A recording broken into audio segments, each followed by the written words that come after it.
선교 단체에서요, 선교사를 선발하기 위한 시험이 있었습니다.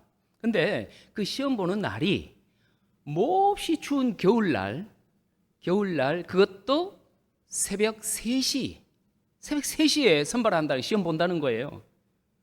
그 추운 날 선교사 지원자가 찾아왔는데, 뭐 다른 사람도 많이 찾아왔었겠죠.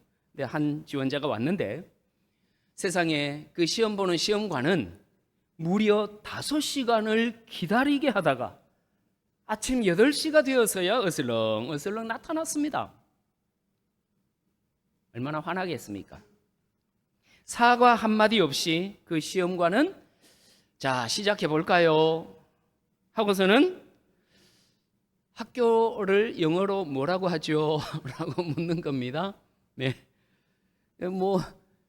이 지원자는 초등학생 문제 같은 그런 질문에 그래도 의아해하면서 스쿨입니다 하고 답을 이제 했습니다. 시험관은요, 그 다음에 좋습니다. 그러면 이제 숫자에 대해서 물어보겠습니다 하면서 2의 2배는 얼마입니까? 하고 물으니까 4입니다 라고 답을 하는 거죠. 그러니까 시험관이 이제 자리를 털고 일어나더니만 그 지원자에게 이렇게 말합니다. 참 좋습니다.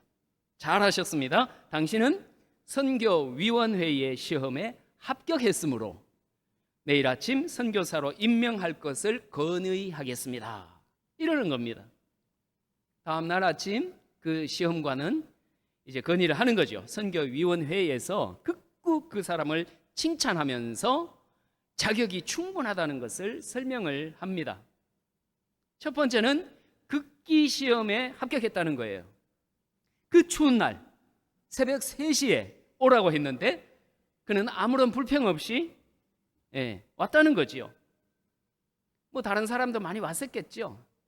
새벽 3시니까 안 가 하고 안 온 사람도 많을 거고, 많다기보다가 있었을 거고, 아니면 또 왔다가 그냥 이내 가버렸을 수도 있겠죠. 조금 기다리다가. 첫 번째 극기 시험 통과. 두 번째는요, 시간을 엄수했으므로 신뢰와 약속의 시험에 합격입니다. 이 사람은. 세 번째, 5시간을 기다리는 인내의 시험에 합격했습니다. 네 번째, 어린이 시험 문제 같은 문제로 시험을 보는데도 기분 나쁜 표정 한번 짓지 않아서 겸손의 시험에도 합격했습니다. 이러는 겁니다. 이게 시험 문제 자체가 평가하는 게 아니잖아요, 그죠? 우리는 항상 뭔가 글이 있고 대화가 있고 하지만 그 이면에 뭔가가 있습니다. 정서가 있고 뭔가 그 외의 것들이 흔히 행간의 의미라고 하죠. 자, 이 사람은 우리가 요구하는 선교사의 자격 요건을 다 갖추었으므로 기꺼이 선교사로 보낼 것을 추천합니다. 이러는 겁니다. 자, 하나님을 믿는 우리 그리스도인들, 이러한 기본에 충실해야 하겠죠, 실은. 근데 요즘은 사람들이 너무 똑똑해져서 내가 이해되지 않으면 잘 받아들이지 않으려고 합니다. 오히려 그러한 기본됨을 무시하고 건너뛰려고 합니다.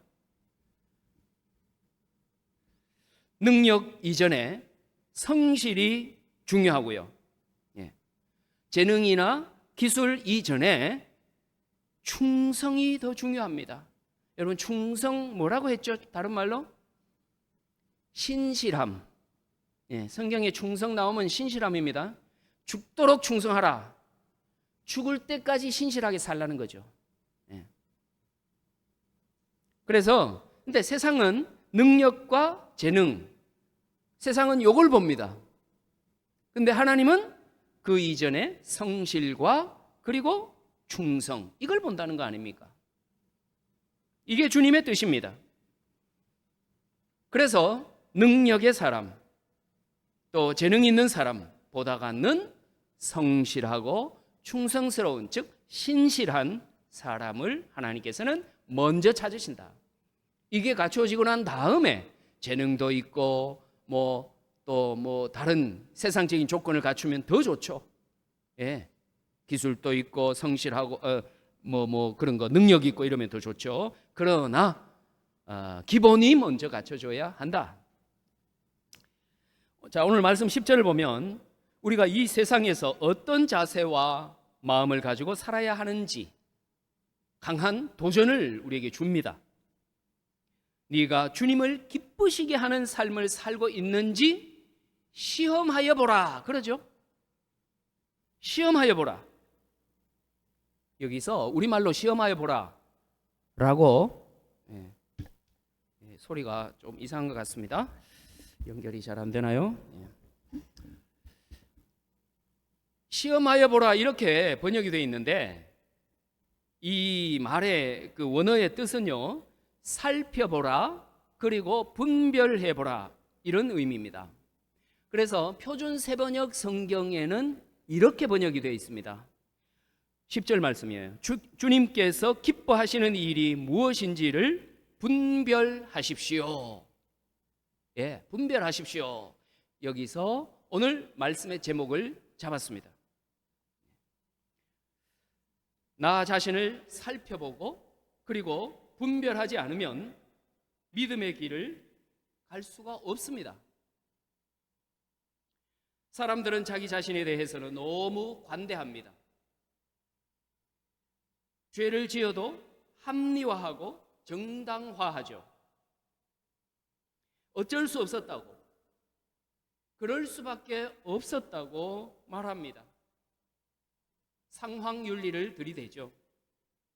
이렇게 자신을 분별하지 못하다가 결국 망하고 맙니다. 사람은요, 다 자기 중심적인 부분이 있죠, 본능적으로. 근데 그것을 이제 절제하거나 다스리지 못하면, 그러니까 너무 자기 중심적이 되어서 본능 그대로 그냥 방치해서, 그래서 남의 말도 잘 들으려 하지 않고 더군다나 주님의 말씀은 더군다나 더 들으려고 하지를 않습니다. 자기만 옳다고 착각합니다. 이게 오늘날 시대의 흐름이기도 합니다. 그 시대의 흐름을 뭐라고 하느냐? 포스트 모더니즘이라고 말합니다. 우리가 교회를 다니면 이렇게 좀 상식도 또 때로는 지식도 또 얻게 되고 좀 괜찮은 사람이 되어야지요. 포스트 모더니즘, 오늘 이거 꼭 알고 지나가십시다. 물론 대부분 아시겠지만 포스트 그러면 라틴어예요. 이거 라틴어. 영어로는 after입니다. 뭐뭐 이후에 이런 뜻이에요. 이후에. 모더니즘 이후 그런 뜻이죠. 모더니즘은 모던 그러면 좀 세련되고 뭐 그런 거, 야 뭐 디자인 같은 거 보면 야 참 모던하다 그런 말 쓰죠. 뭐 가구라든지 뭐 집안 어떤 이런 걸 보고 모던하다, 아니면은 뭐라 그래요? 또 클래식하다 그러나요? 예. 그러니까 현대적인 근대적인 그런 뜻이죠. 모더니즘, 이즘 그러면 뭐뭐주의 그런 거죠. 근대주의, 현대주의, 후기 뭐 근대주의 혹은 근대주의 이후 뭐 이런 의미를 담고 있는데 뭘 의미하느냐? 뭘 의미하느냐? 그러니까 세계 2차 대전 이후에 생겨난 흐름들이에요. 그러니까 우리도 은연중에 이 영향을 받고 살고 있습니다. 좋은 점도 있고 나쁜 점도 있어요. 장단점이 다 있습니다. 그러니까 무조건 배격할 것도 아니고 다 받아들일 것도 아니에요. 포스트 모더니즘의 특징은 이렇습니다. 가장 중요한 것, 절대적인 것을 인정하지 않습니다. 하나님 절대적이죠. 하나님만 하나님이냐 이거죠. 모든 것을 상대화시킵니다. 다 같이 있다는 거죠. 하나님도 여러 신들 중에 한 명이고, 하나님이 원하는 뜻대로 살아가면 또 부처님이 원하는 뜻대로 살아가면 저 좋은 나라 가는 거지 그냥 이렇게만 생각하는 거죠. 그래서 절대적인 게 없기 때문에 전통적인 거 우리가 이렇게 중요시 여겨온 그런 뭐 예절이라든지 뭐 이런 것들도 많이 약화가 되죠. 가정도 그래서 약화가 됩니다. 가정의 중요성이 약해집니다. 꼭 남자 여자 만나서 이렇게만 가정이냐 이런 거죠. 예, 서로 사랑하고 좋아하면 뭐 이렇게 만나도 가정이지 하면서 막 동성 결혼도 막 나타나고 막 그러는 거예요.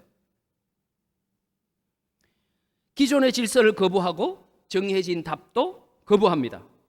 다르게 생각해 봅니다. 그래서 개미와 배짱이 얘기는 옛날에는 우리는 무조건 개미 편이잖아요. 개미를 본받아야 되는데 요즘은 아니잖아요.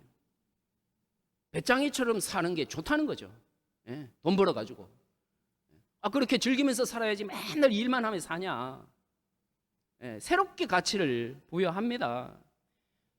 백지장도 맞들면 가볍다.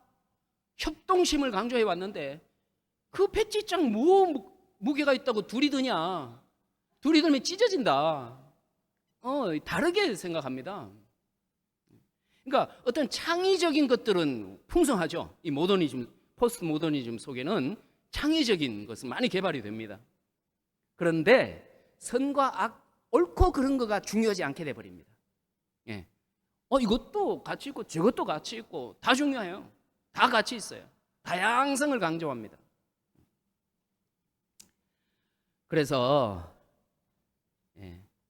부정될 수 없는 기존의 절대적인 진리, 가치 이런 것조차도 인정하지 않고 상대적으로 재해석을 해버리는 이런 게 문제지요.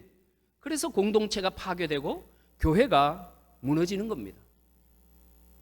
이러한 영향이 우리 안에도 알게 모르게 스며들어 있단 말이죠. 그러나 우리 삶의 표준이며 진리는 오직 주님의 말씀인 줄로 믿습니다. 이것이 흔들려서는 안 됩니다. 절대적인 기준이 없으면 뭐를 기준 삼고 삽니까? 막 다 흔들리는 거 기준 삼고 살면은 같이 그냥 흔들릴 뿐인 거죠. 같이 흔들리면 흔들리지 않는 것으로 착각합니다. 그러겠죠?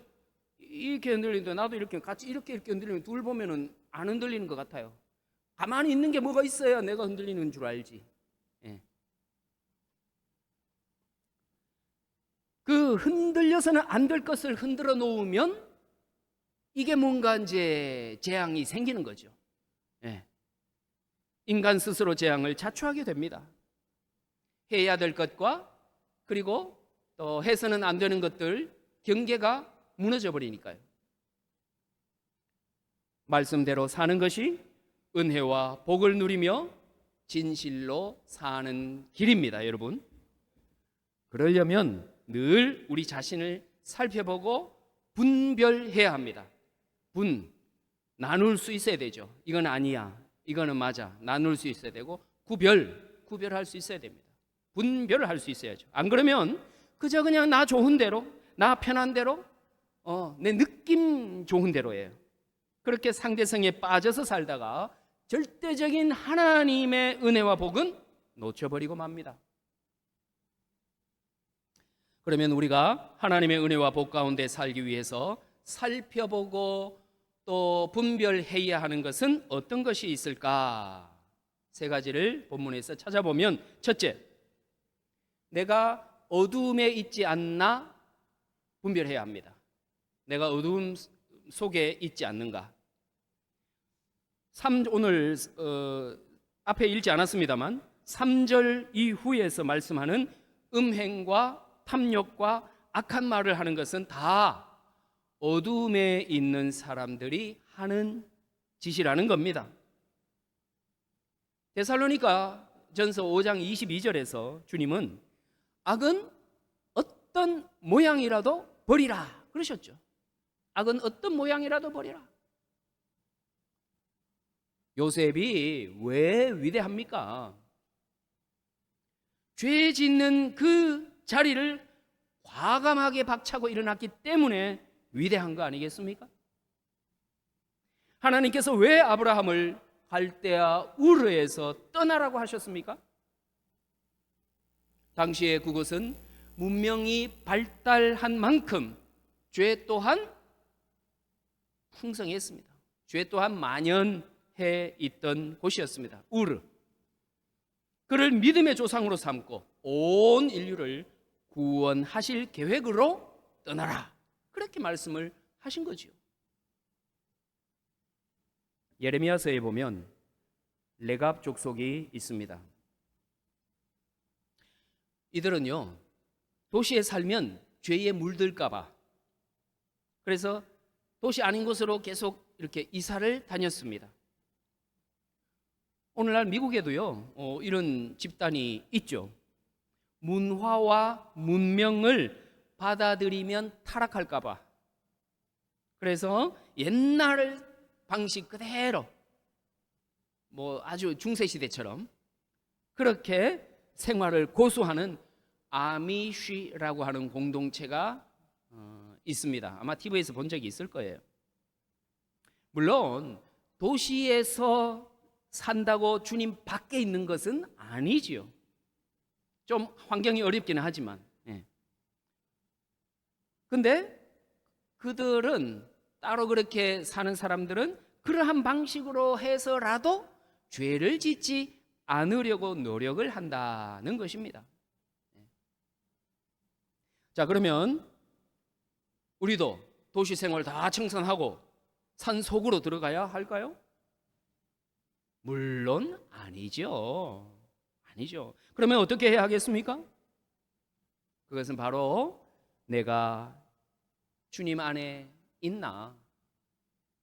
내가 말씀대로 살려고 애를 쓰고 있나? 이거를 스스로 늘 점검하는 것입니다. 살펴보고 분별해 보는 거죠.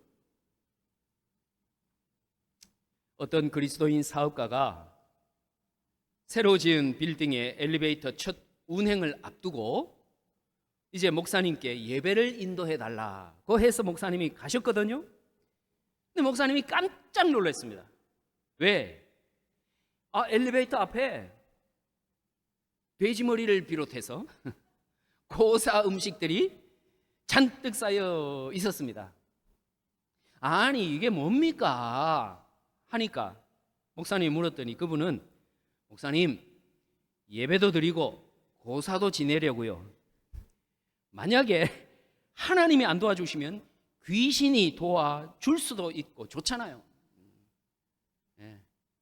이거 아니면 저거 가만히 생각하니까 드라마 같은 데 보면 물론 어떤 종교에 편향되게 드라마를 만들면 안 되니까 그러기도 하지만 가끔씩 보면 아이고 부처님 하나님 천지신명이시 다 찾는 그런 경우들이 있죠.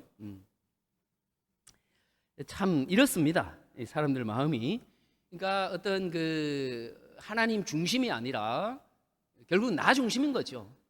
나 좋자는 게 제1의 목적이 그게 돼 있는 거예요. 그러니까 근데 의외로 이런 생각을 가진 사람들이 많다니까요. 항상 말씀드리죠. 내가 복을 받고 내가 잘 살고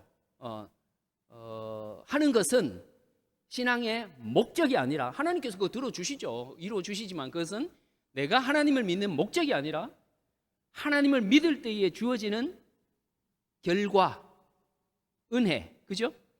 주어지는 결과입니다. 실은 맨날 나 좋자고 해서 하나님 믿으면 다른 미신 믿는 거하고 별반 다르지 않습니다. 다 자기 복 받으려고 복채 갖다 바치고 막 그러는 거 아닙니까? 우리는 헌금이 복채가 아니잖아요. 막 내 가정 잘 되려고 그냥 내 복 받으려고 막 그렇게 해서 헌금 드리는 게 아니잖아요. 그러니까 그런 사람은 아직도 구원받지 못한 줄로 알고 있어요. 장차 구원받을 거니까 내가 이렇게 열심히 해야지. 교회도 열심히 다니고 헌금도 많이 하고 봉사도 많이 하고 해야 구원받는 줄 알아요. 아직까지 구원 못 받고. 그 사람의 그 신앙생활은 얼마나 고달프겠습니까? 평생. 근데 아니죠. 우리는 이미 주 예수 그리스도를 그리스도로 고백을 했고 하나님은 이미 우리를 자녀로 삼아 주셨고 이미 우리는 구원 받은 존재들입니다. 여러분 부족하죠. 여전히 부족합니다. 완전하지 않다고 해서 구원받지 못한 게 아니잖아요. 구원받았으니 이제는 감사하며 구원받은 그 기쁨으로 사는 겁니다. 기분 좋아서 봉사하는 거고 기분 좋아서 또 하나님께 예물도 드리는 거고 그러는 거지. 그죠? 예, 이거는 우리는 다른 신앙생활하고 다릅니다. 자, 성경을 한번 보면요, 구약의 역대하에 보면 여호사밧 왕은 유다와 예루살렘 주민들아 내 말을 들을지어다. 너희는 너희 하나님 여호와를 신뢰하라. 그리하면 견고히 서리라 그랬거든요. 그의 선지자들을 신뢰하라. 그리하면 형통하리라. 역대하 20장 20절 말씀.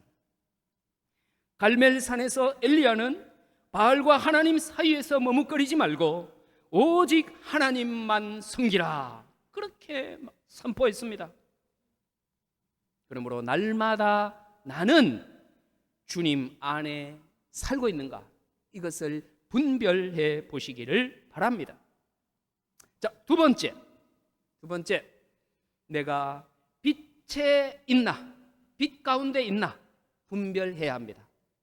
어둠에 있나, 그 다음에 두 번째, 빛 가운데 있나. 8절 말씀 우리 함께 읽어보겠습니다. 8절 말씀 시작. 너희가 전에는 어둠이더니 이제는 주 안에서 빛이라. 빛의 자녀들처럼 행하라. 아멘. 빛의 자녀들처럼 산다는 말은요, 그 다음 절 9절에 쭉 나오는 거예요. 9절에 말씀처럼 착하고 의롭고 진실하게 사는 것을 말합니다. 하나님 앞에서도 정직해야 하고 사람 앞에서도 정직해야 합니다. 요소수가 막 오른다니까 수입이 중국이 문을 닫았다고 막 그냥 제가 그거 보고 그래도 한 통은 사놓으려고 했거든요. 근데 2통을 주문했었는데 인터넷을 보고 주문을 했는데 한 이틀 있다가 연락이 왔어요. 주문은 자기네가 취소를 해버리고, 예, 이거 뭐 물량이 없다고 취소를, 재고가 없다고 취소를 하더라고요. 그래서 못 샀는데, 예, 이제 지금은 이제 다시 이제 내려갔죠. 그래서 또 언제 어떨지 몰라서 지금 2통을 사놓은 거예요. 예, 2통을 사재기 해가지고 말이죠. 뭐 수십 배, 어떤 것들은 수백 배 이윤을 남기는 거. 이거 합당한 소득이 아닌 거죠. 예. 이런 사람이 뭐 세금인들 제대로 내겠습니까? 여러분, 우리 노인이 많지는 않는데 우리 그런 데 가시는 분 없는 것 같고, 송추에는 모르겠어요. 뭐 본 적은 없는데, 아무튼 곳곳에 보면 이 노인들 상대로 막 돌아다니면서 약 파는 거 있잖아요. 예? 절대로 사시면 안 됩니다. 그렇게 좋으면 시중에 팔죠. 그렇게 좋은 약이면 약국에서 팔죠. 예. 거기 혹해가지고 막 거기다가 막 뭐 사은품 막 휴지 주죠, 막 뭐 주죠 하니까 그냥 마음이 혹해가지고, 예, 사버리고 이러시면 안 됩니다. 특히 막 기독교를 빙자해서, 예, 기독교인임을 내세우면서 하는 장사 사업은 더더욱 믿지를 마십시오. 예. 믿으면 안 됩니다. 하나님을 이용해서 자기 욕심 채우는 자들이 많습니다. 정직하지 않은 사람이 너무나 많습니다. 내가 빛에 거하지 않으면 그냥 휩쓸려 갑니다. 판단이 안 되니까. 내가 빛에 거해야 판단이 됩니다. 사람이 시험 받는 것은 자기 욕심에 끌려 미혹되기 때문이다. 야고보서 1장 14절에서 말씀하고 있습니다. 사도행전 5장에서 바나바라고 하는 사람, 이 사람이 밭을 팔아가지고 교회 공동체에 몽땅 드렸죠. 그때 어떤 신앙의 공동체가 아주 이상적인 그 공동체가 잠시 있었어요. 초기 교회 시기에. 그랬더니 얼마나 교회 공동체가 그 바나바를 칭찬하는지, 그걸 알고 그걸 이제 보니까 이 아나니아와 삽비라 부부 아시잖아요? 이 부부도 그렇게 흉내를 내는 거죠. 인정받고 싶고 칭찬받고 싶어서. 그래서 밭을 팔았습니다. 그런데 욕심이 발동해서 밭을 판 돈 일부를 드리면서 밭값의 전부라고 그렇게 거짓말을 했지요. 어떻게 되었습니까? 교회 공동체를 속이고 하나님을 속인 대가는 죽음이었습니다. 한편은 지금도 이랬으면 좋겠다 싶은 생각이 들기도 하다가 이렇게 철저하게 이러면 나는 어떨까? 나는 살아남을까? 이런 생각도 들지 않습니까, 여러분? 자신 있습니까? 예. 아무튼 그 교회가 태동하던 시기에 하나님은 특별히 그렇게 역사하신 거죠. 그때 그 시대마다 필요한 대로 하나님은 역사하신 것을 볼 수 있습니다. 항상 똑같이 하시지 않죠. 지금도 하나님과 대화할 수 있으면 얼마나 좋겠습니까? 예. 구약 시대처럼, 모세처럼. 자, 그래서 아나니아와 삽비라 이 사건을 통해서 주님은 하나님과 교회와 사람 앞에 정직해야 한다라고 하는 메시지를 줍니다. 정직이라고 하는 거, 빛 가운데 사는 거죠. 미국의 밴더빌트 대학에서 수학을 가르치는 그리스도인 교수가 있습니다. 메디슨 세럿이라고 하는 분인. 이분은 학생들이 시험을 치를 때 그렇게 말합니다. 감독은 자신과 하나님 두 분이라고 말을 합니다. 예.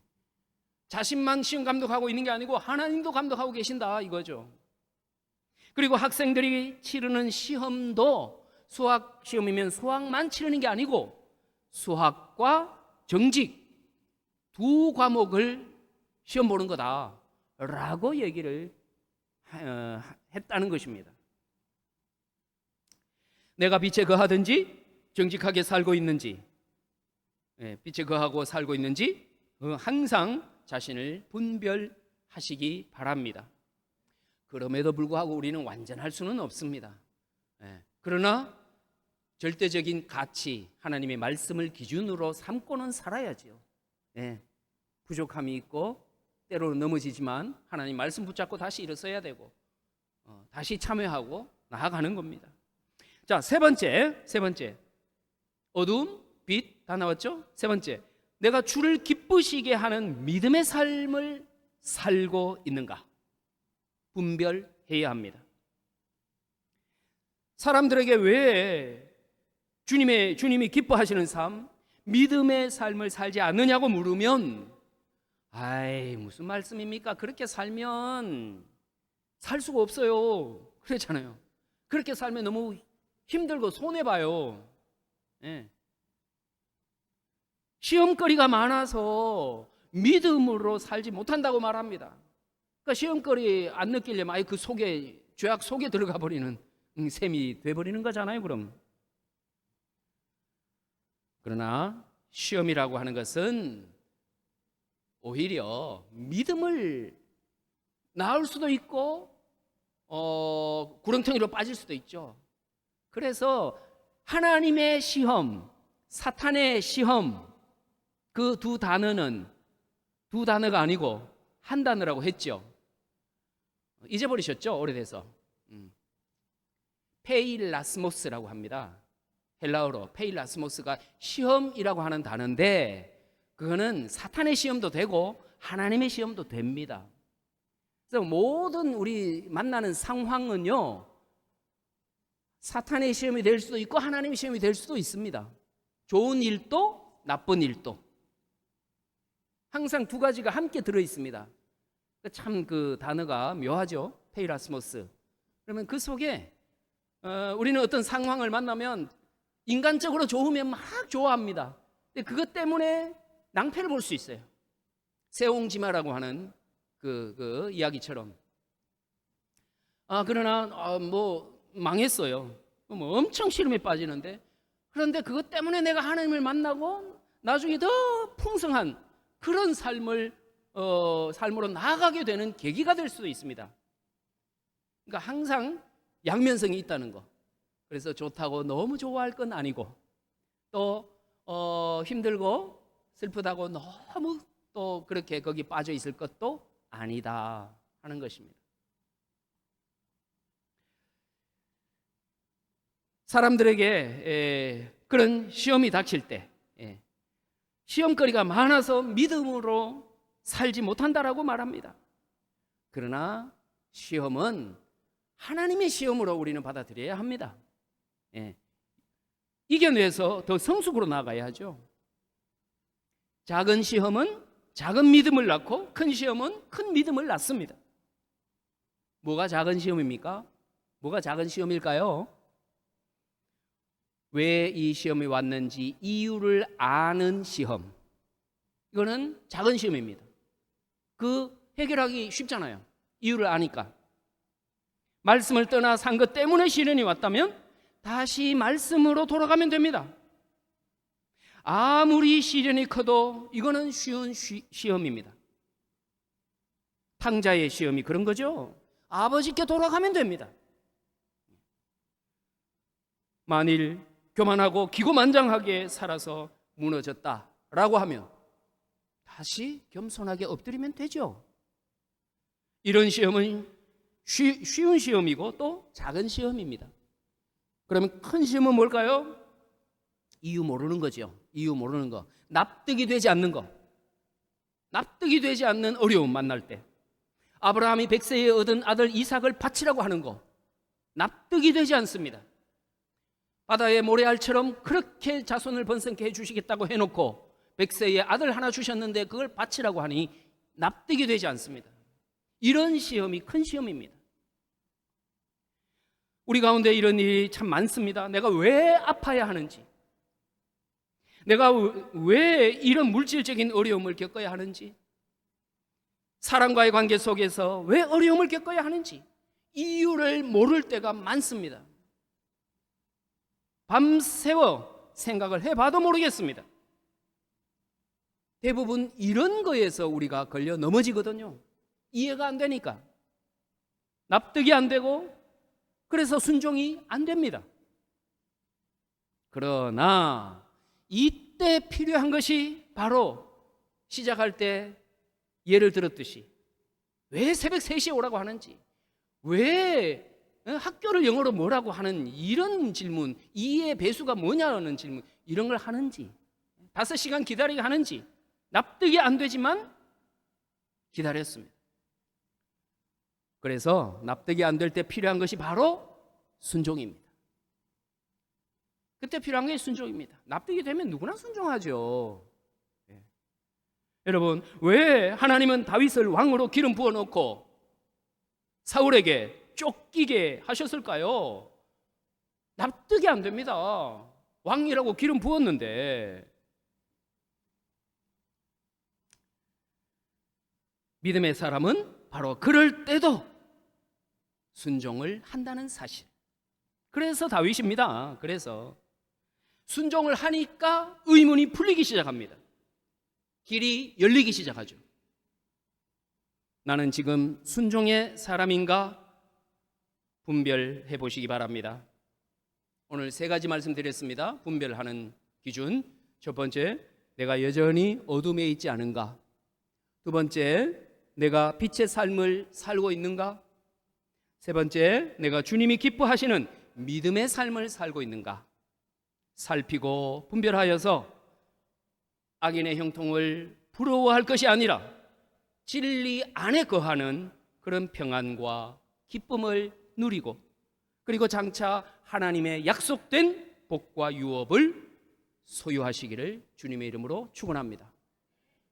기도하겠습니다. 스스로를 살펴서 어둠에 머물지 아니하고 날마다 빛에 거하며 주님이 기뻐하는 믿음의 삶을 살기로 결단하고 도움을 구하는 하나님의 자녀들과 그 가정과 일터 위에 주 예수 그리스도의 은혜와 하나님의 큰 사랑과 성령의 교통하심이 함께 하시기를 간절히 축원하옵나이다. 아멘.